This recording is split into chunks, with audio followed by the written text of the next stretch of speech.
কেন খুব বয়স হয়ে গেছে, বিয়ে করাটা কি খুব প্রয়োজন? না না, মাত্র তো শুরু করলাম, দেখি আস্তে আস্তে কিছু করতে থাকি, তারপরে গিয়ে করব। বিয়ে করলে প্রবাসী ছেলেকে বিয়ে করব। ও মাই গড, কেন প্রবাসী কেন? সবাই তো জানি যে আমরা মেয়েরা বলে যে না প্রবাসী ছেলেদেরকে বিয়ে করবো না, তারা বিয়ে করে বউ রেখে চলে যায়, কিছুদিন পরে বউ আবার অন্যর হাত ধরে চলে যায়। আপনি ডিরেক্টলি প্রবাসীকে বিয়ে করতে যাচ্ছেন কেন? প্রবাসী ছেলে বিয়ে করলে লাভ হয় কি, তারা বউ অনেক বেশি ভালোবাসে, আর মেয়েরা তো অনেক টাকা পয়সা গহনা খুব পছন্দ করে। তো প্রবাসী ছেলেরা মেয়েদেরকে বউদেরকে একদম পুতুলের মতো করে সাজায় রাখে, টাকা পয়সা দিয়ে গহনা দিয়ে। হয়তো একটু দূরত্ব বেশি থাকে, কিন্তু এটা ব্যাপার না। তারা যখন আসে তারা একদম সেই দূরত্বটা বউকে একদম পুষিয়ে দেয়। মানে কি আপনার যে কয়দিন ছুটিতে থাকে এই পুরো বছরেরটা কি একবারে সুদে আসলে উসুল করে দেয় নাকি এরকম? হ্যাঁ, প্রবাসীরা একটু বউ বেশি ভালোবাসে, বউ পাগলা হয়। আসলে কি প্রবাসীদেরকে বিয়ে করার কারণটা কি টাকা দেখে বিয়ে করা এমনটা নাকি? না, ওই যে বললাম না, ওদের তো সবই থাকে। বউ ভালোবাসে প্রবাসীরা বেশি, তাদের টাকাও থাকে, আবার বউকে একদম সাজায় গুছায় রাখতে পারে। এর জন্য কি আপনার প্রবাসী ছেলেদের পছন্দ? হ্যাঁ, আমার একটু প্রবাসী ছেলেই পছন্দ। সেক্ষেত্রে যদি বয়স বেশি হয় সেটা কিভাবে মানিয়ে নেবেন?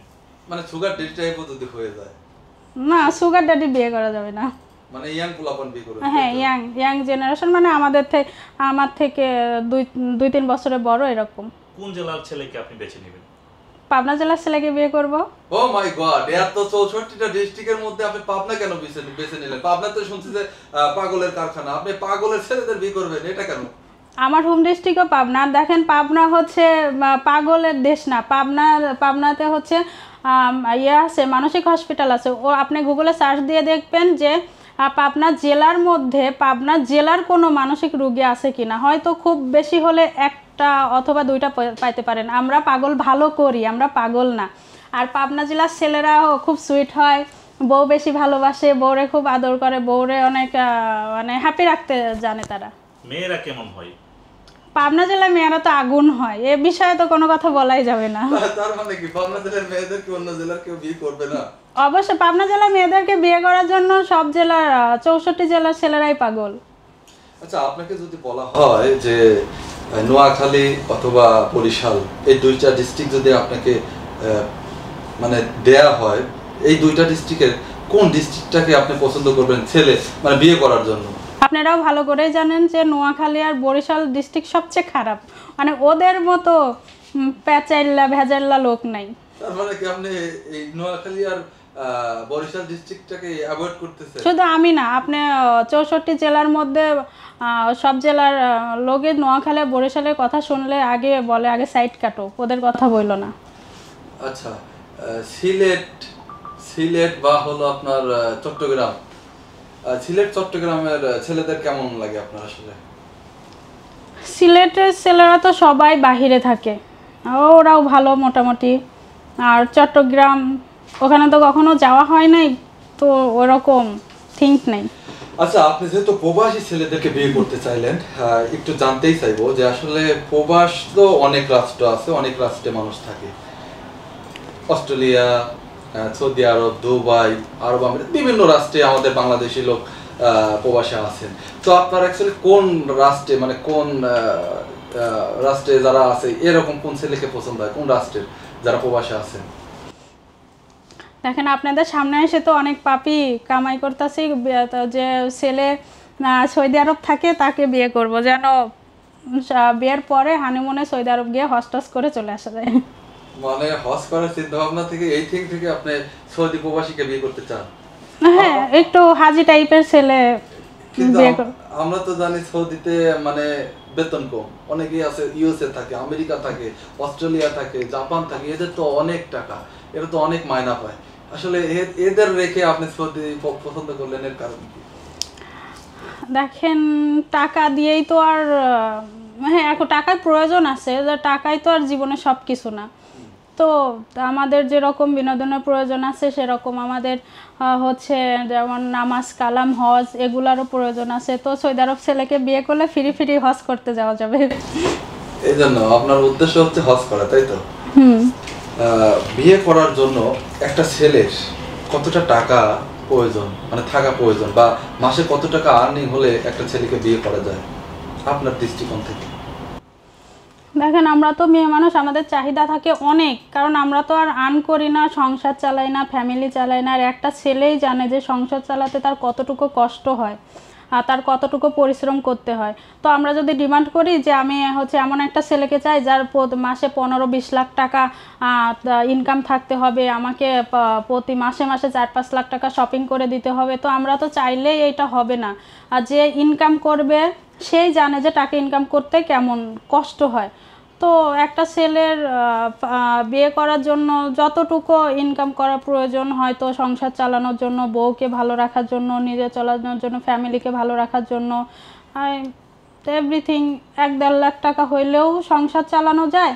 আবার দেখা যায় প্রতি মাসে লাখ লাখ টাকা কামাই করতেছে, 10 লাখ 20 লাখ, তারপরেও তাদের সংসার চলতেছে না। এটা যার যার ব্যক্তিগত ব্যাপার। এতে যে আমার অনেক ডিমান্ড নাই যে অনেক টাকা থাকতে হবে, এরকম কোনো ডিমান্ড নাই। কিন্তু অনেক মেয়ে তো পছন্দ করে যে ছেলের মাসে ইনকাম থাকতে হবে নরমালি 10 লক্ষ টাকা, ব্যাপকভাবে সে বিলাসিতার মতো জীবনযাপন করবে। কিন্তু আপনার এত ছোট চিন্তাধারা কেন? এই যে বললাম না যে আমাদের চাহিদা তো অনেক রকমের থাকে। এখন আমার চাহিদা যে 10 লাখ টাকা প্রতি মাসে আর্ন থাকতে হবে। সেই 10 লাখ টাকা সেই মেয়েকে কামাই করতে বলবেন যে ওই 10 লাখ টাকা এক মাসে আর্ন করে দেখাও কেমন লাগে। তখন যখন ও আর্ন করতে যাবে তখন বুঝবে টাকা আর্ন করতে কেমন লাগে। তো আমরা এক ছেলেকে ঘাড়ের উপর চাপায়া দিলাম যে আমার প্রতি মাসে 10 লাখ টাকা লাগবে, যে যেভাবেই হোক আমাকে দিতেই হবে, না হলে তোমার সাথে থাকবো না, সংসার করব না, রিলেশন রাখবো না। তো এভাবে তো চাপায়া দেওয়া যায় না সবার উপরে সব কিছু। আচ্ছা, একটু বলবেন যে আসলে টাকাটাই কি সব? একটা মানে একটা ফ্যামিলিতে সুখী হওয়ার জন্য টাকাটাই কি সব, নাকি টাকা ছাড়াও সুখী হওয়া যায়? টাকা ছাড়াও সুখী হওয়া যায়। টাকা লাইফে জীবনে প্রয়োজন আছে, কিন্তু টাকাই তো আর জীবন না, টাকাই তো আর সব কিছু না। আর একটা সংসার ভালো রাখতে হলে, একটা ফ্যামিলিকে ভালো রাখতে হলে তার মুভমেন্ট চেঞ্জ করতে হবে। তার হচ্ছে মানে যদি হচ্ছে ওই মেয়েটা খুব উশৃঙ্খলা হয়, তার সেদিক থেকে চলে আসতে হবে যে আমার হাজব্যান্ড অথবা আমার বাপের যতটুকু ইনকাম আছে আমার সেই ডিমান্ড অনুযায়ী চলতে হবে। এখন আমার হাজব্যান্ড বা আমার বাবার প্রতি মাসে 20,000 টাকা ইনকাম করে, আমি প্রতি মাসে 5 লাখ টাকার স্বপ্ন দেখলাম, 5 লাখ টাকা খরচ করতেছি, এটা করতেছি সেটা করতেছি, এইভাবে তো আর সংসারে সুখ শান্তি আসে না। সংসারে সুখী হওয়ার জন্য আসলে ছেলেরা কেমন মেয়েকে বিয়ে করবে বা কেমন মেয়ে বিয়ে করা উচিত? এজ এ আপনি একজন মেয়ে হিসেবে আজকে একটা সত্য কথা বলেন, ছেলেরা বিয়ে করতে হলে কেমন মেয়ে বিয়ে করবে এবং কেমন মেয়ে বিয়ে করা উচিত সুখী হওয়ার জন্য? এখন সবার তো পছন্দ তো আর এক না। কিছু ছেলে আছে যে হচ্ছে একটু মডার্ন টাইপের মেয়েদেরকে বিয়ে করতে ইচ্ছুক, আবার কিছু ছেলে আছে দেখবেন যে একটু ধার্মিক মেয়ে, ভালো ফ্যামিলির মেয়ে, মানে পারিবারিক শিক্ষা ভালো, সমাজে হচ্ছে তাকে নিয়ে চলা যাবে, বের হওয়া যাবে। মানে ছেলে এখন কিন্তু প্রত্যেকটা ছেলেই চায় যে তার ওয়াইফকে সে পর্দার ভিতরে রাখুক, আমি ছাড়া যেন কোনো ছেলে আর আমার ওয়াইফকে না দেখে। অনেক ছেলে এরকম আছে। তো এক এক ছেলের চাহিদা এক এক রকম। আবার অনেক ছেলে আছে যে আমার বউ একটু মডার্ন হোক, আমার বউ একটু টাইট ফিটিং ড্রেস পরুক, আমার বউকে নিয়ে আমি ফ্রেন্ডের সামনে যাব, আড্ডা দিব, গল্প করব। তো যার যার মুভমেন্ট তার কাছে সে সেরকম মেয়ে দেখে বিয়ে করবে। আচ্ছা, ঠিক আছে। একটু বলবেন যে আসলে আপনি যদি বিয়ে করতে চান মানে কেমন ছেলে বিয়ে করবেন, তার গঠন, শারীরিক গঠন কেমন হবে? ওই যে বললাম না, একটু হাজি টাইপের দেখে বিয়ে করব। তা আমার যেরকম হাইট 5 ফিট 6 সেরকম তার হাইট থাকতে হবে হয়তো 5 ফিট 8 বা 6 ফিট এরকম। একটু ইয়াং হইতে হবে, সুদর্শন হইতে হবে। এই ছেলের টাকা পয়সা কেমন থাকতে হবে? অনেক টাকা থাকতে হবে তা না, বাট যেন ভালোভাবে সংসার চলে এরকম টাকা থাকলেই চলবে। ইতিমধ্যে আমাকে একটা মেসেজ করতেছে, আমি মেসেজের প্রশ্ন রিপ্লাই দেই না কখনো, কিন্তু আজকে না দিয়ে পারতেছি না। অস্ট্রেলিয়া প্রবাসী, সে বারবার প্রশ্ন করতেছে যে আপু অস্ট্রেলিয়া প্রবাসীকে বিয়ে করতে চাই কিনা। সে গাজীপুরের স্থানীয় ছেলে, টুঙ্গি তার বাসা, তার বয়স নাকি 30।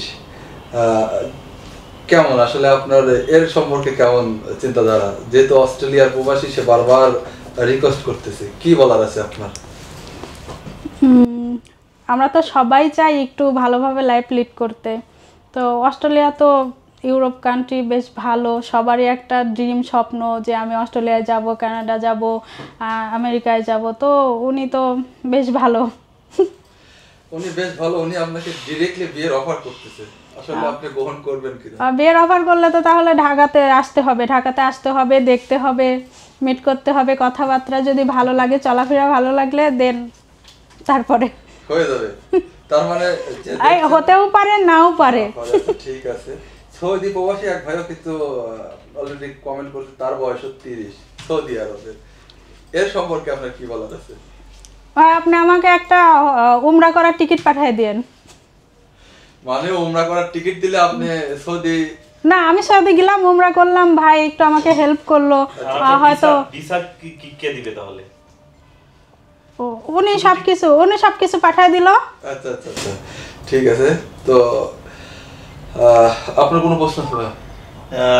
অনেক প্রশ্নই আপুর কাছ থেকে জানা হলো। আপনি ভবিষ্যতে কি করতে চান এই বিষয়টা আমরা একটু জানতে চাই।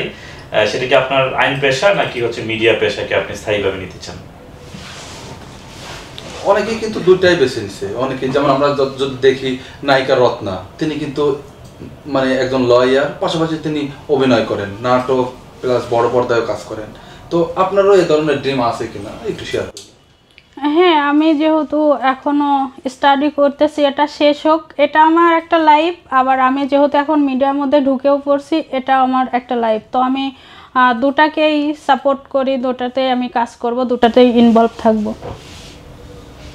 আর সর্বশেষ আপনার কাছে প্রশ্ন রাখতে চাই, এই যে সোশ্যাল মিডিয়াতে ইতিমধ্যে আপনি একজন ভাইরাল ব্যক্তি, কেউ পজিটিভলি ভাইরাল হয়, কেউ নেগেটিভলি ভাইরাল হয়। তো আপনি মোটামুটি আশা করা যায় পজিটিভলি ভাইরাল। তো এই যে আপনি যে ভাইরাল হলেন, বা এখন যে সুন্দর সুন্দর কাজ অলরেডি আপনি মানে অফার পাচ্ছেন, সুন্দর সুন্দর কাজের, কেমন লাগছে আসলে? আসলে আমি যেই দু একটা কাজ করছি আমার খুব ভালো লাগছে, কারণ এটা হচ্ছে ভালো ভালো কাজের দুইটাই অফার পাইছে, আমার খুব ভালো লাগছে। যদি আমি এরকম ভালো ভালো কাজ পাই অবশ্যই করব, ভালো ভালো কিছু উপহার দিব। আর আমি কখনোই চাইবো না যে আমার জন্য আপনারা কোনো বিভ্রান্তিতে পড়েন, খারাপ কোনো কিছু আমাকে নিয়ে চিন্তা ভাবনা করেন বা দেখেন, এরকম কখনোই হবেও না ইনশাল্লাহ, আশা করছি। আর আমি ভালো ভালো কাজই করব সব সময়, যদি আমি ভালো কাজ পাই অবশ্যই করব। সেই সাথে আপনার যারা অডিয়েন্স ইতিমধ্যে তৈরি হয়েছে সোশ্যাল মিডিয়াতে, ইতিমধ্যেই সোশ্যাল মিডিয়াতে আপনাকে কেউ ভালো জানে, কেউ খারাপ জানে, কেউ ভালো কমেন্ট করে, কেউ খারাপ কমেন্ট করে, এই দর্শকদের উদ্দেশ্যে আপনার কি বলার আছে? এখন যারা কমেন্ট করে আমি তো তাদের ভিতরে যাই নাই, আমাকে যে যেমন যার চোখে আমি যেমন, হয়তো সে সেইভাবে আমাকে দেখে। আমি যার চোখে ভালো সে আমাকে ভালোভাবে কমেন্ট করে, আমি যার কাছে খারাপ সে আমাকে খারাপ কমেন্ট করে। এবং দর্শকদের উদ্দেশ্যে কি বলার আছে আপনার সম্পর্কে? আপনি কি বলতে চান দর্শকদের? আপনারা সবাই আমার জন্য দোয়া করবেন, আমি যেন ভালো ভালো কাজ আপনাদের উপহার দিতে পারি। আর হচ্ছে আপনারা আমাকে আজে বাজে কমেন্ট করবেন না, ভালো চোখে দেখবেন, ভালো ভালো সলিউশন দিবেন। আপনাদের খারাপ কমেন্ট হয়তো আমিও আপনাদের খারাপ রিয়াকশনে দিতে পারি, আপনাদের ভালো উৎসাহতে আমি আবার ভালো ভালো কাজও উপহার দিতে পারি। তাই প্লিজ আপনারা আমাকে ভালো ভালো উৎসাহ দিবেন, ভালো ভালো কমেন্ট করবেন, যেন আমি ভালো ভালো কাজ উপহার দিতে পারি।